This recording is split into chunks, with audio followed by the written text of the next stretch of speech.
A Rede Brasileira de Instalação Ecológica, REP, tem o objetivo de aumentar a sinergia das iniciativas em restauração e ampliar o diálogo com a sociedade. Bom dia a todos. Eu mudei um pouquinho o título, né? Ao invés de inserção do Brasil na SER, eu coloquei inserção da REBRE, né? Porque eu acho que essa ideia de inserção, ela tem que acontecer através desse fórum, essa coisa legal que é a REBRE. Essa coisa. Então, só para simbolizar, né, a ideia que a gente tem, meio que assim, de uma fusão de esforços, né, pensando numa perspectiva mais internacional. Então, a ideia da minha apresentação seria nesse sentido. Tanto eu como o Zé Marcelo vamos falar bem pouco, bem rápido, porque a ideia realmente é ter o debate, tá? Então, a minha ideia é mais ou menos mostrar para vocês o que é a SER, como ela funciona, né? E de que maneira que eu vejo a nossa inserção. Seria uma opinião minha, isso aqui não foi discutido muito, apesar de que eu acho que muitas pessoas aqui compartilham mais ou menos com a mesma opinião. O Zé vai colocar a posição dele, assim, a visão dele, e depois a gente vai abrir para o debate, tá bom? Então, eu não sei se todo mundo está familiarizado com essa sociedade, que é a Society for Ecological Restoration. Ela foi criada em 1988 nos Estados Unidos como uma junção de pessoas interessadas em promover a restauração ecológica. Então, hoje, ela se intitula internacional, mas ela foi criada nos Estados Unidos. Então, primeiro ela era uma sociedade de pesquisadores e restauradores americanos, basicamente. Depois de um certo tempo, a coisa foi crescendo, pessoas de fora começaram, principalmente primeiro Canadá, depois Europa, começaram a participar. Depois, as reuniões que eles faziam, reuniões anuais, passaram a acontecer na forma de conferências. Essas conferências passaram a ser periódicas, da maneira como a gente entende hoje. Teve um período em que ela se mudou, inclusive, o nome para SER-I, tinha um I no final, né? Que era para significar que era internacional. Depois eles voltaram para o nome original, mas para o novo original, inclusive, mas com essa perspectiva de ser internacional. E olha que interessante, hoje é uma sociedade voltada para o avanço da prática e da ciência da restauração de ecossistemas danificados. E também, ela, isso está no estatuto da sociedade e também no site, ela procura congregar pessoas interessadas tanto na prática da ecologia da restauração, quanto no estudo da ecologia da restauração. Então, olha só aquela discussão nossa de ontem, não é em vão, né? Então, essa diferença existe, conceitual, embora as pessoas não devem ser rotuladas entre cientistas e práticos, porque, assim como a REBRE, a SER, acho que ela tem uma abordagem muito interessante nesse sentido. Ela não é uma sociedade puramente científica. Mesmo assim, eu acho que ela tem um viés científico bastante grande, né? E ela acaba sendo a nossa referência internacional quanto à conceituação, estabelecimento de diretrizes. Então, isso é uma coisa interessante da gente discutir. Hoje ela tem mais ou menos 2.500 membros de 70 países, legal, né? Só que 78% deles são da América do Norte, sendo que 62% são dos Estados Unidos. Então ela não é tão internacional assim como a gente gostaria, né? Então isso é uma coisa que a diretoria ou a sociedade em si nunca se preocupou muito, e hoje ela tem se preocupado. Realmente ela tem se preocupado numa política de se tornar realmente internacional. Então, acho que houve uma mudança nos últimos anos, pelo que a gente observa, não tanto quanto a gente gostaria, mas existe espaço para ter mais participação de pessoas de fora da América do Norte.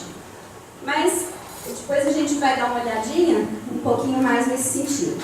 Então, acho que é legal Isso aqui está dentro do plano estratégico da sociedade dos próximos 6 anos. Então, ela tem como visão, né, eu coloquei em inglês mesmo, para não tirar muito o sentido, depois quando a gente traduz fica meio estranho. Né? Que ela tem que, uma visão, né, de que a ecologia, a restauração ecológica, seja amplamente e efetivamente implementada para restabelecer de forma bem-sucedida e aumentar a biodiversidade, os serviços ecossistêmicos e o bem-estar humano. Então, nitidamente, tem havido uma mudança de foco. Né? Então, antes a sociedade ela só via a restauração ecológica como para beneficiar a biodiversidade.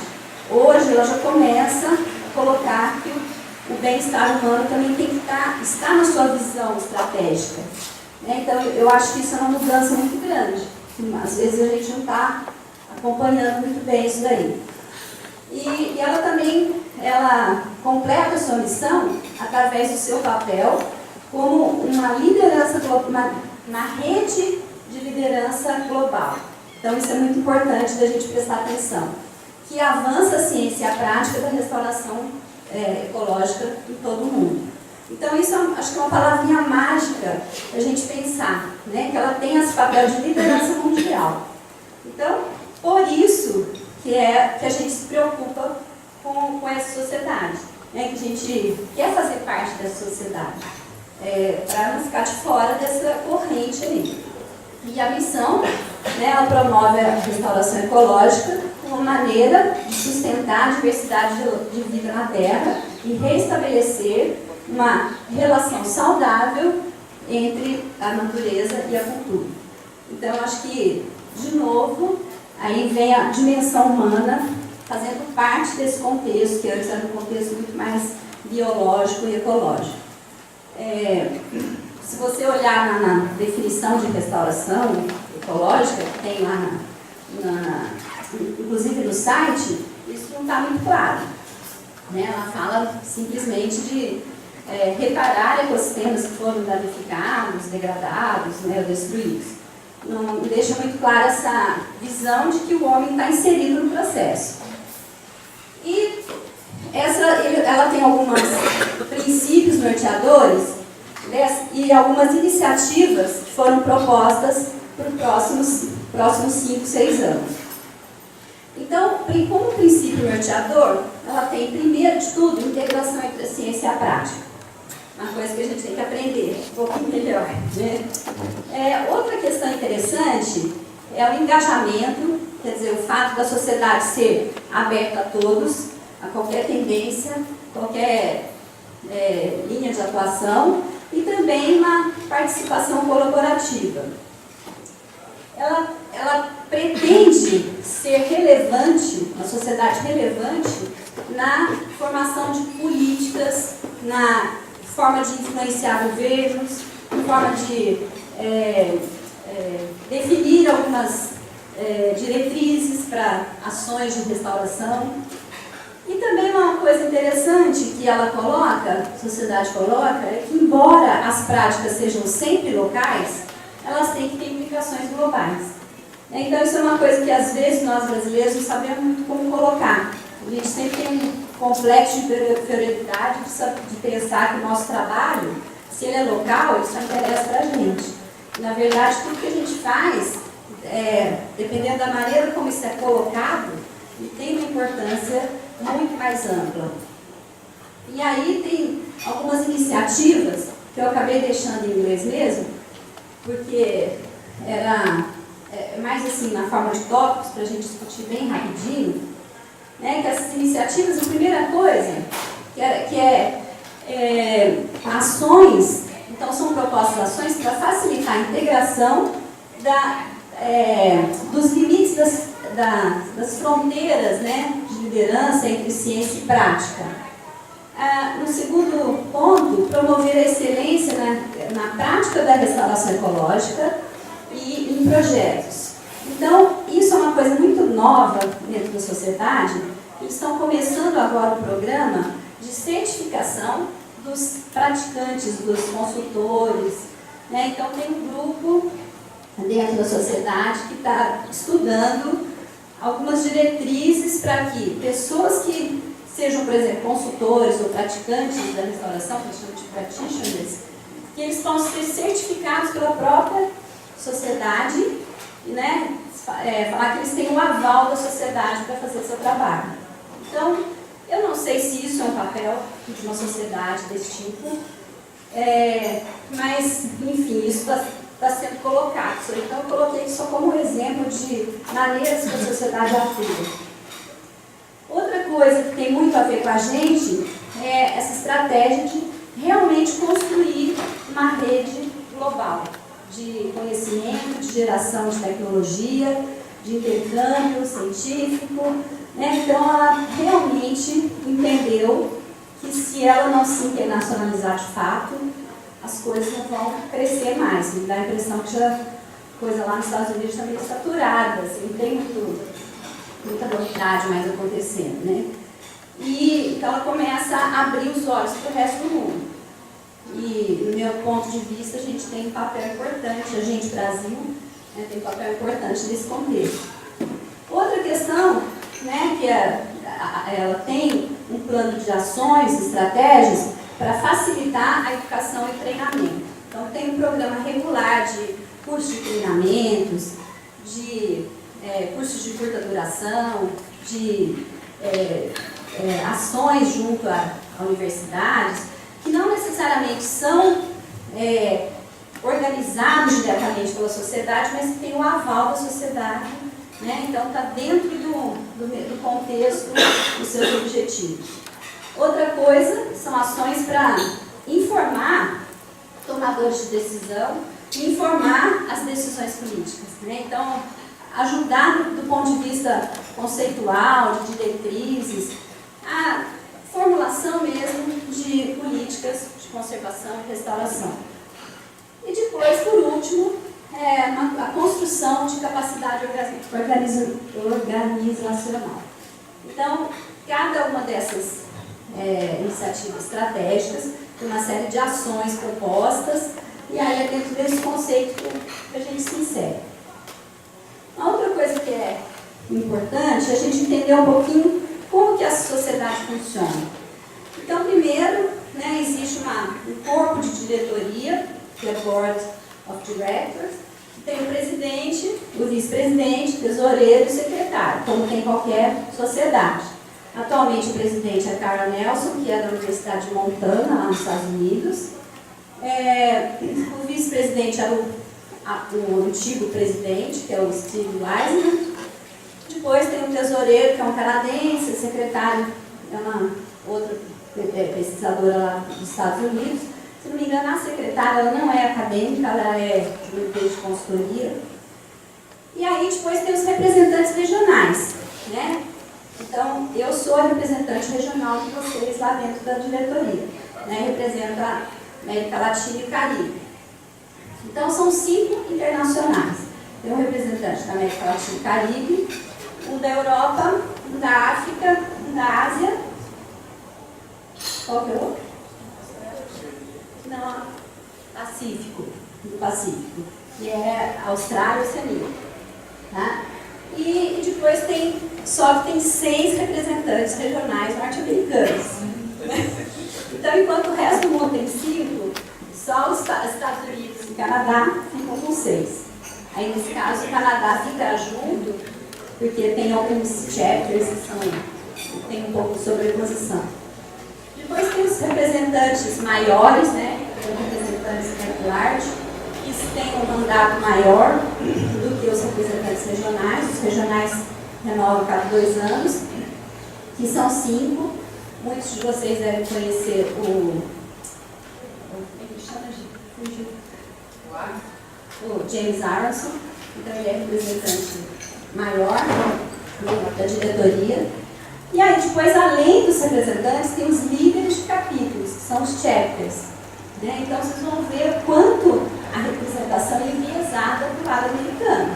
Que além dos representantes regionais, ainda tem os líderes dos capítulos americanos que também têm assento na diretoria.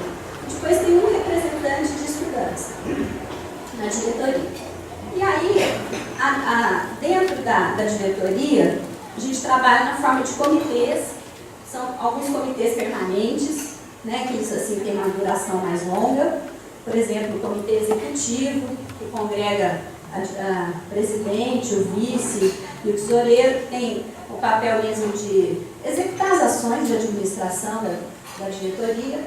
Tem comitês ad hoc, e depois tem o que eles chamam de chapters, né? Que a tradução seria capítulo, mas esse tipo de organização não é muito comum para a gente.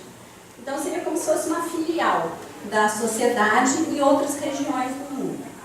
Então, esses chapters, eles se configuram como um grupo de membros de uma determinada região, que pode ser definida ou geograficamente, ou através de tipo de ecossistema. Então, por exemplo, existe um chapter das Montanhas Rochosas, lá dos Estados Unidos. A gente poderia pensar no chapter da Amazônia Legal, né, que ela transcende a fronteira política. Tá? E esse grupo, então, se reúne para ajudar a alcançar os objetivos da SER, e ele se submete ao estatuto e ao regulamento da sociedade. Tem uma outra forma também de organização, que eles chamam de guildas de estudantes. Então, grupos de estudantes de determinadas universidades, eles podem formar uma associação de estudante que está ligada à sociedade e que tem um representante, né, na diretoria, como eu disse. Então, a Luciane, acho que participou de uma reunião lá, né, na Madison, me conheci. Mas a representante atual dos estudantes, ela é muito ativa, muito legal, né? Pessoa assim, que ajuda muito mesmo. Normalmente são estudantes de pós-graduação que se associam, tá? E depois tem as sessões, que é uma coisa nova também, que está começando a acontecer. São grupos de membros que têm interesses particulares em um determinado assunto. Então, agora está se criando, quer dizer, foi aprovada no ano passado uma sessão de restauração em larga escala de ecossistemas. Então, com essa abordagem mais de paisagem. Então, são pessoas interessadas nesse tema que formam um grupo para ajudar a promover esse assunto.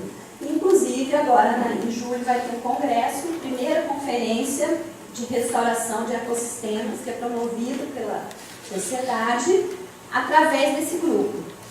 Então, a abordagem seria esses projetos de larga escala, como os que a gente tem visto no Brasil. E, inclusive, eu até divulguei na época pela rede, não sei se passou meio batido, mas acho que estava ainda, até final de janeiro, ainda era período que podia mandar os abstracts. E esse congresso vai acontecer no final de julho, em Nova Orleans, lá nos Estados Unidos. E o corpo de funcionários, que são pessoas contratadas para tocar, né, a parte administrativa da sociedade. Bom, eu queria mostrar para vocês quem são os chapters atualmente. Então, vocês deem uma olhadinha, né? Então, tem o chapter Europa, que é bastante ativo, e que até acho que a última diretoria, pelo que eu sei, existia um pouco de conflito. Existia um pouco de conflito entre a diretoria da sociedade e a SER da Europa. Assim, não sei até que ponto isso realmente foi importante, mas existe a SER Australasia, que envolve a Austrália, as ilhas do Pacífico e aqui a parte, principalmente a parte insular do Sudeste Asiático, Malásia, Indonésia, Papua Nova Guiné, Tailândia, enfim, que é o que está marcadinho em verde aqui, e só. Aí, todos os outros capítulos são norte-americanos. Se a gente der um zoom, a gente vai olhar para o mapa dos Estados Unidos e ver que não só o país inteiro, só essa parte do meio aqui, ó, que não está coberta pelo chapter, como alguns chapters se sobrepõem. Então não dá para entender, né, aqui onde está a jurada, a sobreposição entre dois chapters. Então eles querem ter tanta, sei lá, se é para ter representação, o que é, né? E esse aqui é o Alasca, que faz parte. Então, eu esqueci de falar que aqui no Canadá também tem 2 chapters, que é o do Oeste do Canadá e aqui o de Ontário. Só 2 chapters no Canadá. Bom, então, a gente começa, né, dentro desse contexto todo, a gente fica questionando, vale a pena? A gente tem 2 maneiras de participar da sociedade. Uma delas é se associar, né? Então, eu acho que, assim, participar como membros individuais. Então, se a gente tiver um corpo grande de pessoas no Brasil participando ativamente da sociedade, já é uma maneira muito importante da gente influenciar nas decisões, da gente mostrar a cara para o mundo, né? Mostrar o que nós estamos fazendo. Então, isso já tem acontecido de forma muito eficiente, pelo menos nas últimas 2 conferências, que a participação do Brasil foi muito grande e foi muito bem vista, né? No México, a gente acho que era a 2ª delegação, a maior delegação, e em Madison, que era dentro dos Estados Unidos, a gente era a 3ª maior delegação. Então, assim, eles começam a ver o Brasil como voltar os olhos para o Brasil. Só que o que acontece é que a maioria das pessoas se associam quando tem conferência, e depois não mantém a sua filiação ativa, né? Associa para ter o desconto lá da inscrição e depois não paga mais ou desiste, enfim. Então, é lógico, a gente tem que arcar com esse custo da associação, mas é um custo relativamente pequeno, né? A gente tem uma taxa para países em desenvolvimento, que a gente ainda está nessa categoria, pelo menos dentro da sociedade, não em desenvolvimento, em 3º mundo, sei lá. Então, a taxa de filiação é mais baixa. A outra maneira que eu imagino é da gente criar um chapter do Brasil dentro da diretoria, né? Então, eu, particularmente, não sei, acho que algumas pessoas aqui também compartilham com esse sentimento, uma ansiedade da gente ter alguma entidade que nos represente de fato juridicamente. Essa discussão acaba acontecendo em vários momentos, né? Então, não sei qual seria a melhor maneira de fazer isso, se é o momento, né, de ter essa entidade jurídica e que tenha surgido mesmo dos nossos anseios, né? Então, eu acho que assim, as outras instituições que existem tem uma história que não está ligada à história da rede, vamos dizer assim, né? De como a gente começou a atuar, enfim. Então, se a gente pensar que a SER é a maior e mais importante organização técnico-científica com liderança mundialmente reconhecida. Então, nossa referência e deve ser essa sociedade internacional. O fato dela ser uma rede muito diversificada, como é a rede, né, de ela congregar vários tipos de profissionais e bastante dinâmica, de indivíduos que trabalham o mundo inteiro para o avanço do conhecimento e prática da restauração. Uma coisa importante também, eu acho que a sociedade, a SER, ela nos fornece uma base conceitual, né? Todos os livros que são editados, eles são as nossas referências, né? Todos os melhores livros de língua estrangeira são editados pela SER. E também o principal periódico, que é a Restoration College, né? Então, ela tem uma base filosófica, uma base de atuação que é reconhecida no mundo todo. Eu poderia colocar alguns outros atributos, né, que eu acho que é a credibilidade da instituição, pioneirismo, dinamismo, e tem também uma série de benefícios para o associado e para as pessoas que estão ligadas, né? Tem um portfólio de produtos, que são as publicações, esqueci de colocar os livros aí, os jornais, websites, conferências, tem uma série de cursos, né, que são oferecidos. Então, do ponto de vista assim, mais filosófico, né, por que a gente pensa seria vantagem. Mas aí, né, pensando em como atuar, né, se a gente vai atuar simplesmente como membros, indo lá em massa nos congressos e dando nossa opinião, ou se a gente poderia pensar realmente em criar um capítulo brasileiro. Então, aqui são alguns pontos que eu levantei, são opiniões minhas, a gente não discutiu isso ainda, então é para isso que é essa discussão hoje. Né? Eu penso primeiro da possibilidade dessa maior inserção internacional para o nosso trabalho e reconhecimento pela comunidade internacional. Então, apesar do mundo estar voltando seus olhos para o Brasil, porque a gente está fazendo muita coisa, mas ainda a gente fica meio ali na margem. Né? A gente ainda não tem, acho que, aquele papel que deveria ter. A questão de representatividade. Né? A gente teria, pelo menos, mais um representante dentro da diretoria, que seria um líder de capítulo, além do representante regional, né? Que, eventualmente, pode não ser do Brasil. O professor o Maurício, tá, de Recife, ele já foi representante regional, ele já foi representante maior também, aqui do representante large, e depois a representação foi para o Barreira, que era da Colômbia, e agora, então, voltou para nós, mas é uma coisa assim que isso aí circula. Outra coisa é o favorecimento de intercâmbio técnico e científico. Né? Assim, o fato de eu estar na diretoria, para mim, pessoalmente, já abriu muitas portas de contato, de conhecer melhor as pessoas, de saber melhor como funcionam as coisas, como a gente pode ter uma inserção de colaboração científica com essas pessoas que participam lá. Né? E é uma coisa importante de poder passar isso para vocês. O status, né? Eu coloquei aqui entre aspas, mas assim muda o status do Brasil a partir do momento que existe um capítulo. Né? Então, assim, o nível de importância, eu queria dizer, dentro da sociedade. Né?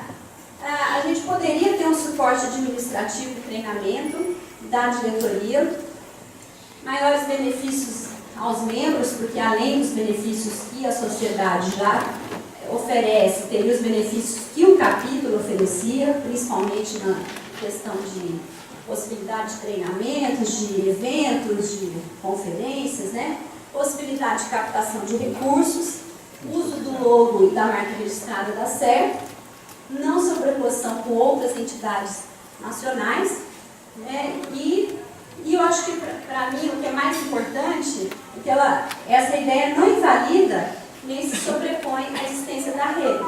Isso acho que tem que ficar muito claro. Não seria uma ideia de substituir a rede por outra coisa, mas sim de somar esforços para a gente atuar de uma forma melhor. Tá? São algumas vantagens. Se a gente simplesmente continuar trabalhando como membro, muitas dessas vantagens a gente continua tendo. E a gente poderia simplesmente pensar nessa questão jurídica de criar uma sociedade sem vínculo nenhum com a sociedade. Também é uma outra opção. Ou continuar do jeito que está. Também. Né? Porque acho que vontade de trabalhar todo mundo tem.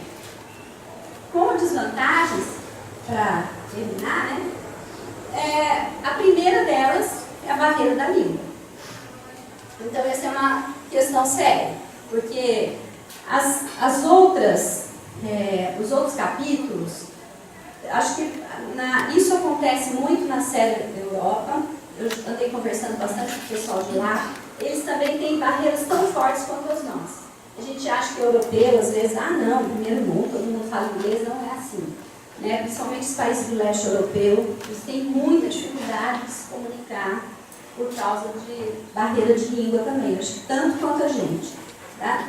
Então, saindo do âmbito do Reino Unido, eu acho que, por exemplo, França também, os franceses também gostam muito de falar inglês, né? Os ibero-americanos, tanto é que os ibero-americanos sempre estiveram muito mais ligados à América Latina do ponto de vista de instalação, né? Até pelo fato de ter a rede ibero-americana e agora a CICRE, né? Que também congrega essas pessoas.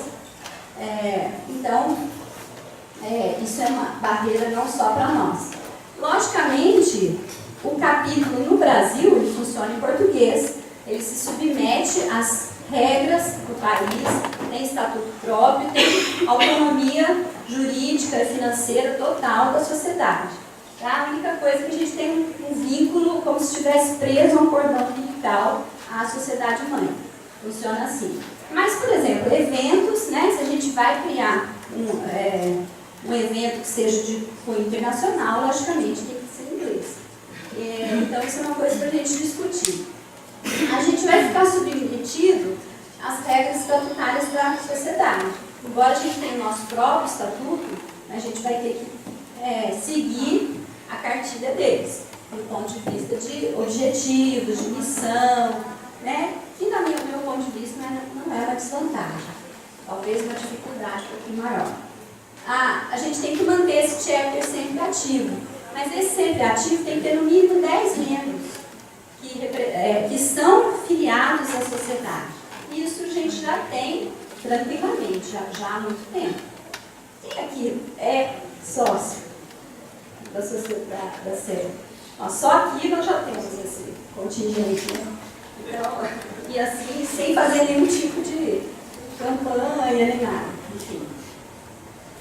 Outra coisa que, assim, a anuidade, a gente teria que seguir mais ou menos a regra. A gente não poderia colocar uma anuidade mais baixa do que a sociedade cobra, porque essa anuidade entra para eles, aí eles retêm uma parte e retornam uma parte para o capítulo. Embora a gente tenha autonomia para captar recursos de outras fontes e fazer outras coisas. Tá? Se a gente faz um evento, parte do lucro, eu digo, depois que todas as despesas foram pagas, ela tem que ser compartilhada com a sociedade. Esse é o objetivo da sociedade. E uma outra possível desvantagem seria um possível conflito com outras entidades nacionais, como a Sobrado, e internacionais como a CICRE. Então, a CICRE quer que a gente faça parte da CICRE, que é a Sociedade Ibero-Americana e Caribe de Restauração Ecológica, que é a tal que foi criada em substituição à REDMA e à RIAPRE. Tá? Então, assim, não impede que a gente faça parte da CICRE, né? Assim, tem uma ligação com eles, mas ao invés de se ligar a eles e depois eles estarem ligados à SEB, do meu ponto de vista, assim como tem vários chapters americanos, a gente está ligado direto à sociedade. Né? Então, eu acredito que a gente tem um corpo que justifica a gente ter uma entidade separada do resto da América Latina, né, e do Caribe. Do ponto de vista de pesquisa, de atuação, né, de volume de gente trabalhando, enfim, acho que isso não é muito problema. E para terminar, né, eu queria falar assim, possíveis desdobramentos dessa inserção. Nós começamos a discutir isso na IMEDS ano passado, que é a possibilidade da gente ter finalmente uma conferência nacional que realmente represente o que a gente quer. Né, que seja nacional, que seja aberta a todas as tendências, né, e que tenha surgido desses nossos anseios que já são meio antigos. Tá? Então, isso para mim é uma questão, que é um desdobramento importante, que pode acontecer. A gente teria que ter essas reuniões anuais da REB, né, através do capítulo a gente poderia ter uma forma de buscar financiamentos para essas nossas atividades, nossas reuniões, e para todas as atividades da rede que a gente for desenvolver. Eu acho que aumenta a chance de a gente ter intercâmbios com outros países e com outros pesquisadores, mas, por outro lado, mais trabalho. Então, tem que ter gente disposta a trabalhar. Então, eu finalizo aqui, aí a gente vai passar para o Zé Marçal e depois a gente abre o debate